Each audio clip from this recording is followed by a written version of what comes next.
Yan po ang ulat ng aming kasamang si Gav Villegas.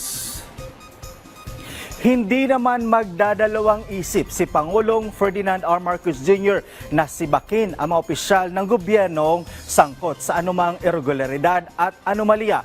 Yan ang binigyan diin ng Malacanang kasunod ng pag-anunsyo sa ginawang pagsibak ng Pangulo kay dating Overseas Workers Welfare Administration Chief Arnel Ignacio. Giit pa ng ni Communication Undersecretary at Palace Press Officer Attorney Claire Castro, kabilang din sa pinatalsik si dating OWA Deputy Administrator Emma Sinclair. Una nang sinabi ni Department of Migrant Workers Secretary Hans Leo Cacdac na iniimbestigahan na ang umano'y pagkakasangkot ni Ignacio sa maanumaliyang pagbili ng 1.4 billion pesos na halaga ng lupa nang hindi naaprubahan ng OWA Board. Ito lamang po ay isang senyales. Maaari nating sabihin na ito ay panawagan ng Pangulo sa lahat ng mga nagtatrabaho sa ilalim niya.